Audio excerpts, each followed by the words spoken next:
Hi, I'm Paul Gibson from Jenny Bees, and today we're going to be moving hives. We've got a brand new apiary. I'm going to take these couple with us and we'll get it set up. I'm going to give you some tips along the way, top tips for moving hives. So stay tuned, make sure you get to all the 5 tips. I might even throw a bonus one in at the end. So everybody knows the 3 foot or 3 mile rule. The 3 foot rule basically means you could put that hive to here and then to here over a period of hours or days, depending on how the bees are flying, and you can move them quite successfully without too much problem.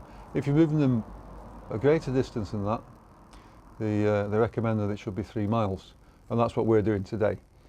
So your first tip is to make sure that the bees are in the hive. I know that sounds crazy, but if you're doing this in the middle of the summer, sometimes they're clustered underneath the hive, and in which case you're not going to capture the whole hive when you transport them. So ideally you want to go after sunset at night when all the bees are in the hive and secure the entrances. Okay, tip number 2. When you close the entrance on these nukes, make sure that you put a pin in just to stop the disc revolving around. There's vibrations and things in your vehicle.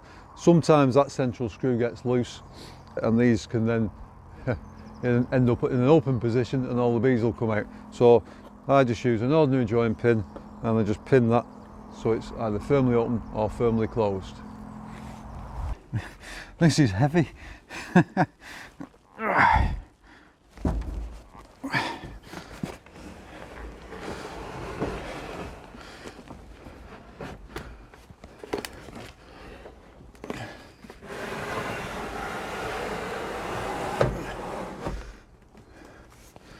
That's one.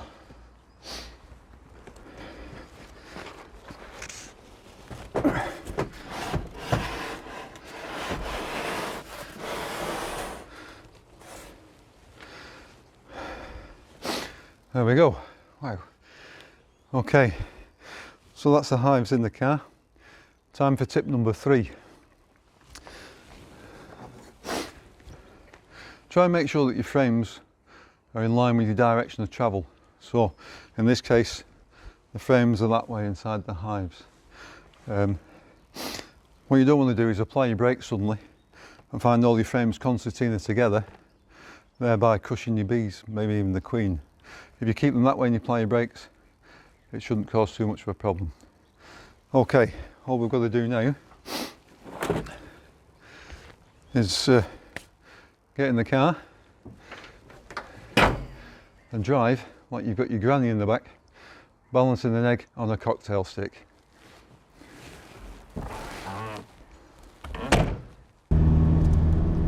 Okay, so we're on the road. I'll give you tip number 4, and that is wear your bee suit, or at least have your bee suit on so you can put your veil on. It's actually not too bad for me. I'm separated from where the bees are because this is a truck, but if you've got them in the boot of your car or whatever and there's a little hole in the side of your hive that you haven't noticed, you can bet the bees will know about it and they'll find it and they'll be out. So just to save any emergencies, I'd suggest you put your bee suit on just in case. Hopefully you won't need to wear it. Okay, so the other thing to think about is if you're going to be moving these hives in the summer and temperatures are a lot warmer. So tip number 5 is temperature control, and the way that I do that is I use the same Varroa mesh that we use for the floors, and I've fixed it to a piece of timber, and I use that then to replace my crown board. On the inspection that you do before you want to move the hives, you take your roof off and your crown board. You then put on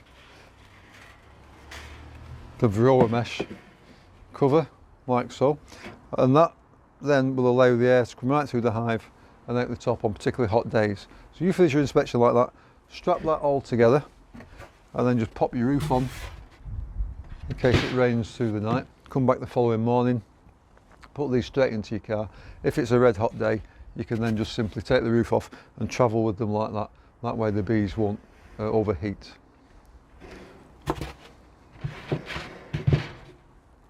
Okay, so for your bonus tip is to make sure that your hive stands are level. It may not seem that important, but bees use gravity to draw the comb out, and if all your hives are on the slant like that, all the comb will end up on the slant like that, and it makes an incredible mess when you come to try and take your frames out. Also, when you're swapping frames from one hive to another, if you've got them all perfectly straight and plumb, it makes things so much easier. So it just takes a couple of minutes just to make sure that your hive stands level across that way, and we'll get the hives on. You just film whatever you need to film.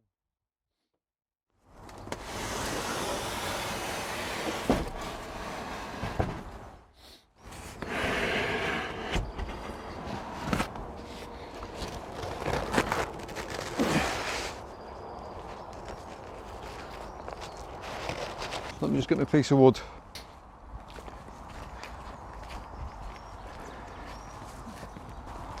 This is it. Otherwise the legs don't sit level after all I've just said. There. That looks good, yeah?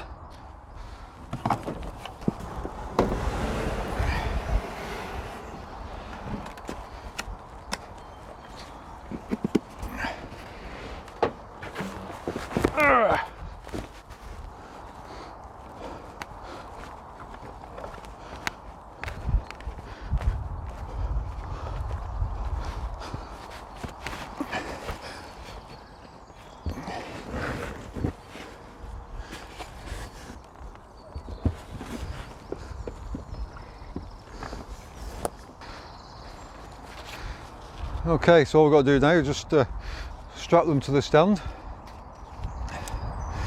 and that's the end of the move. Easy enough. So I hope you've enjoyed what you've seen. Make sure you subscribe. There's loads of videos to come this season, and hit the notification so you can make sure you know when they come out. See you next time.